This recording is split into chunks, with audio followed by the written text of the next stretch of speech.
यार, कभी सोचा है कि जब तुझे गुस्सा आता है या तो खुश होता है या डर लगता है तो वो फीलिंग्स असल में आती कहाँ से हैं? लोग कहते हैं मेरा दिमाग ऐसे रिएक्ट करता है या ये मेरी नेचुरल फीलिंग है। पर लीसा फेल्डमैन बैरेट अपनी किताब हाउ इमोशंस आर मेड में ये सब थ्योरीज उलट-पुलट कर देती हैं। वो कहती हैं कि इमोशंस वो ऑटोमेटिक रिएक्शंस नहीं है जो हम सोचते हैं, बल्कि हमारा दिमाग उन्हें बनाता है, बिल्कुल स्क्रैच से, हर बार। ये किताब थोड़ी डीप है, साइंस वाली बातें हैं, पर इतनी इंटरेस्टिंग है कि तू सोचेगा, अरे वाह, ऐसा भी होता है। तो चल इस किताब की जर्नी पर चलते हैं और समझते हैं कि कैसे इमोशंस बनते हैं और क्यों ये जानना इतना जरूरी है। इंट्रोडक्शन। क्या इमोशंस दिमाग में हार्डवायर्ड होते हैं? बैरेट का सबसे बड़ा दावा है कि हमारे इमोशंस यूनिवर्सल और हार्डवायर्ड नहीं हैं। मतलब ऐसा नहीं है कि सब इंसानों के दिमाग में गुस्से का एक ही बटन है या डर का एक ही पैटर्न। वो कहती हैं कि इमोशंस डिस्कवर नहीं होते बल्कि कंस्ट्रक्ट होते हैं। ये कोई चीज नहीं जो हमारे अंदर पहले से बैठी है और बस ट्रिगर हो जाती है, बल्कि हमारा दिमाग हर बार एक नया इमोशन बनाता है, उस सिचुएशन के हिसाब से, हमारे पास्ट एक्सपीरियंसेस के हिसाब से और हमारे एनवायरनमेंट के हिसाब से। इस थ्योरी को वो थ्योरी ऑफ कंस्ट्रक्टेड इमोशन कहती हैं। ये ट्रेडिशनल व्यू को चैलेंज करती है, जो कहता है कि हर इमोशन का अपना एक स्पेसिफिक बायोलॉजिकल फिंगरप्रिंट होता है, जैसे हर इमोशन के लिए एक अलग ब्रेन एरिया एक्टिवेट होता है। बैरेट कहती है ऐसा कुछ नहीं है। Chapter 1, the myth of universal emotions. Emotions hardwired नहीं होते बॉस। इस चैप्टर में बैरेट शुरुआत ही इस बात से करती हैं कि हम सबको लगता है कि इमोशंस यूनिवर्सल होते हैं। मतलब गुस्सा, खुशी, दुख, डर, हैरानी, ये सब फीलिंग्स हर इंसान में, हर कल्चर में एक ही तरह से एक्सप्रेस होती हैं और एक ही तरह से महसूस होती हैं। डार्विन से लेकर पॉपुलर कल्चर तक सब यही मानते आए हैं। लोग कहते हैं कि चेहरे के एक्सप्रेशंस जैसे गुस्से में भौहें चढ़ाना भी यूनिवर्सल होते हैं। पर बैरेट इस क्लेम को चैलेंज करती हैं। वो रिसर्च और स्टडीज के एग्जाम्पल्स देती हैं जहां उन्होंने दिखाया कि लोग अक्सर चेहरे के एक्सप्रेशंस को गलत पहचानते हैं, खासकर अलग-अलग कल्चर्स में। एक ही चेहरे का एक्सप्रेशन अलग-अलग सिचुएशंस में अलग-अलग इमोशन दिखा सकता है।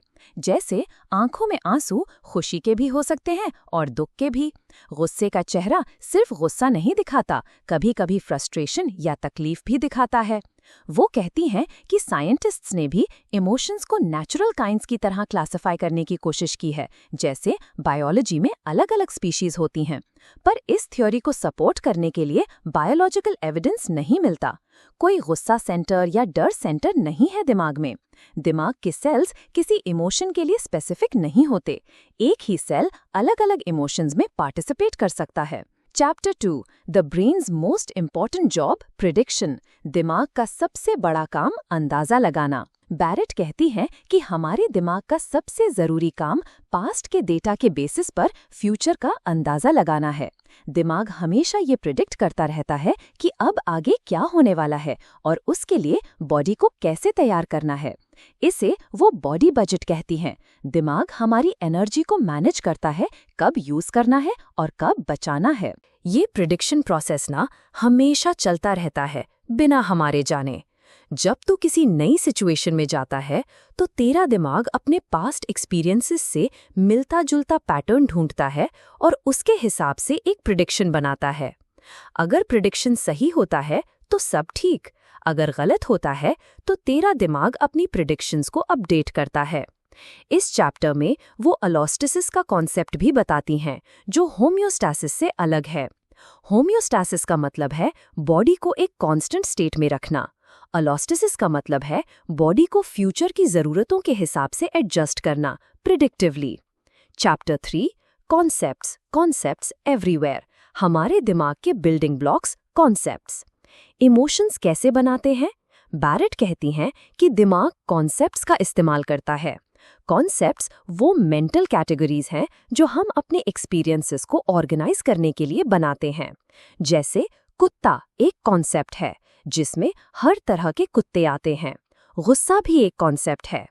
जब तू पैदा होता है तो तेरे पास गुस्सा या डर जैसे कॉन्सेप्ट्स नहीं होते।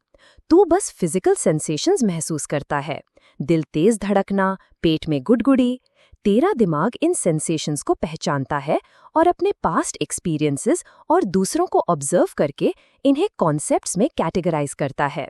जैसे अगर तू रोता है और माँ बाप बोलते हैं तुम दुखी हो, तो तू दुख का कॉन्सेप्ट बनाना सीखता है। ये कॉन्सेप्ट्स वर्ड से भी बनते हैं। जिस भाषा में तू बात करता है वो भाषा तेरे इमोशनल कॉन्सेप्ट्स को शेप करती है। अगर तेरी भाषा में शार्डनफ्रॉइड दूसरे के दुख में खुश होना जैसा शब्द नहीं है, तो तू शायद उस इमोशन को इतनी आसानी से पहचान नहीं पाएगा। Chapter 4 the brain creates your feelings, कैसे दिमाग तेरी फीलिंग्स बनाता है। तो अब जब प्रिडिक्शन, कॉन्सेप्ट्स और बॉडी बजट सब मिल जाते हैं तो इमोशन कैसे बनता है? बैरेट कहती हैं कि ये एक इंस्टेंट प्रोसेस है। सेंसरी इनपुट, इंद्रिया डेटा। जब कोई चीज होती है, जैसे कोई कुत्ता भौंकता है, तो तेरी इंद्रियां, आंख, कान उस डेटा को दिमाग तक पहुंचाती हैं। इंटरोसेप्शन, अंदरूनी संवेदना। तेरा दिमाग तेरी बॉडी के अंदर क्या हो रहा है उसको भी प्रोसेस करता है। दिल की धड़कन, सांस, पेट में gas. Prediction and concept formation, भविष्यवाणी और कॉन्सेप्ट निर्माण। तेरा दिमाग इन सेंसरी इनपुट्स और इंटरोसेप्शन के डेटा को लेकर अपने पास्ट एक्सपीरियंसेस, कॉन्सेप्ट्स के बेसिस पर एक प्रिडिक्शन बनाता है कि अब क्या होने वाला है। अगर तूने पहले कुत्ते के भौंकने पर डर महसूस किया है, तो तेरा दिमाग डर का कॉन्सेप्ट एक्टिवेट करेगा। सिम्युलेशन, अनुकरण। तेरा दिमाग उस डर के कॉन्सेप्ट को सिम्युलेट करता है, मतलब उसकी फीलिंग को क्रिएट करता है। ये सिम्युलेशन तेरी बॉडी में फिजिकल चेंजेस भी करता है, दिल तेज धड़कना, पसीना आना। कैटेगराइजेशन, वर्गीकरण। जिस मोमेंट में तेरा दिमाग उस सिम्युलेशन को एक कैटेगरी, जैसे डर, में फिट करता है, उसी मोमेंट में तू डर महसूस करता है। ये सब इतना तेज होता है कि हमें लगता है कि इमोशन ऑटोमेटिक है, पर असल में ये दिमाग का एक बहुत कॉम्प्लेक्स क्रिएशन प्रोसेस है। तेरा दिमाग ही तेरा इमोशन बनाता है उस मोमेंट में। Chapter 5 social reality, the secret ingredient for emotion, सामाजिक वास्तविकता, इमोशन का गुप्त तत्व। इस चैप्टर में बैरेट बताती हैं कि हमारे इमोशंस सिर्फ हमारे दिमाग के अंदर ही नहीं बनते, बल्कि सोशल रियलिटी का भी उन पर बहुत बड़ा असर होता है। मतलब जो हमने लोगों से सीखा है, जो हमारे कल्चर में है, जो हमारी सोसाइटी में एक्सेप्टेबल है, वो सब हमारे इमोशनल कॉन्सेप्ट्स को शेप करता है।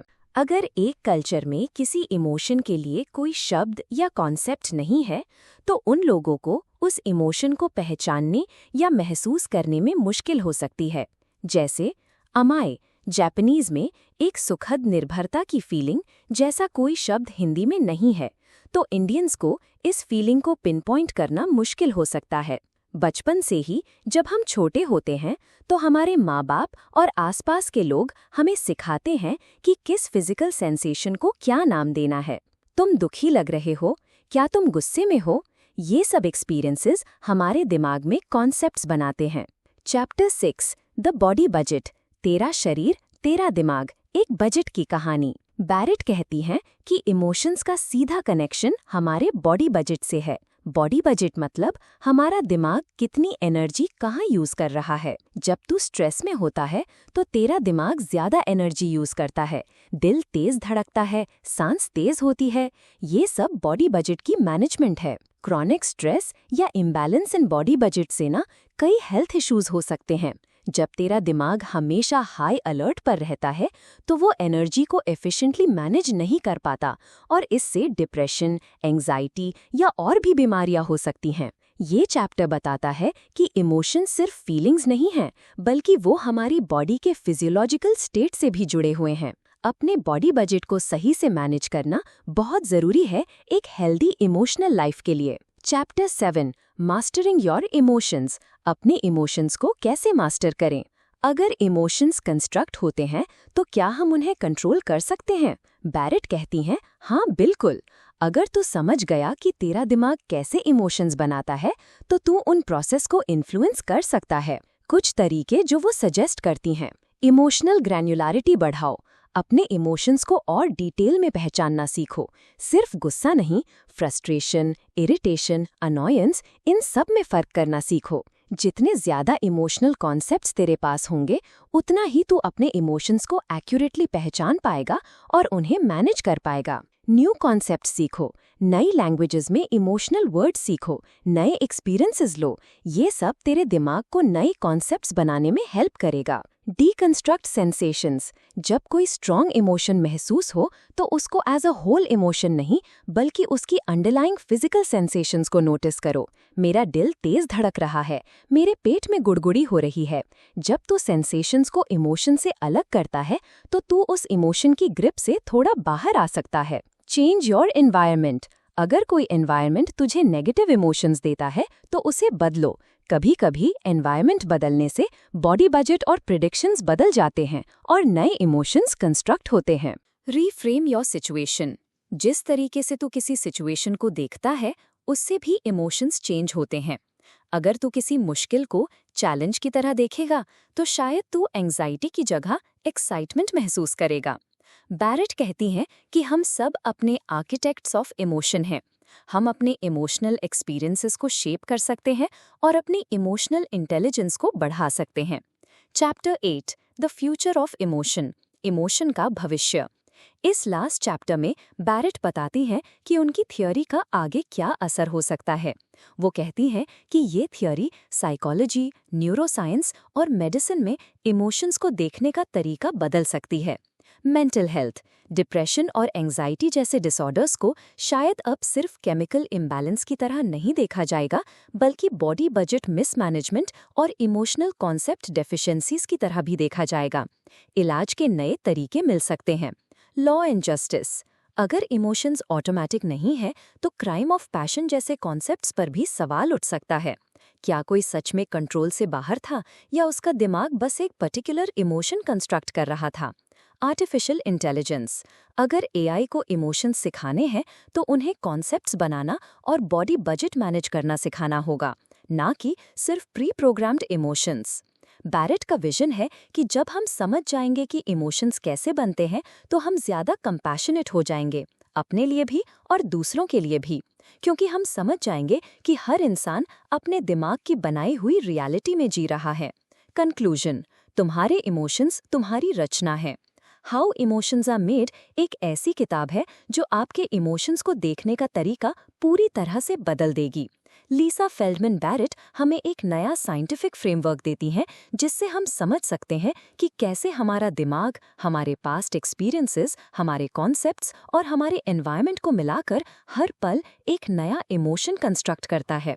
ये सिर्फ एक एकेडमिक डिस्कशन नहीं है, इसका असर हमारी पर्सनल लाइफ पर, हमारे रिश्तों पर और हमारे मेंटल हेल्थ पर भी पड़ता है। जब हम समझ जाते हैं कि हम अपने इमोशनल एक्सपीरियंसेस के आर्किटेक्ट्स हैं, तो हमें अपनी इमोशनल वेलबींग को बेहतर बनाने की शक्ति मिलती है।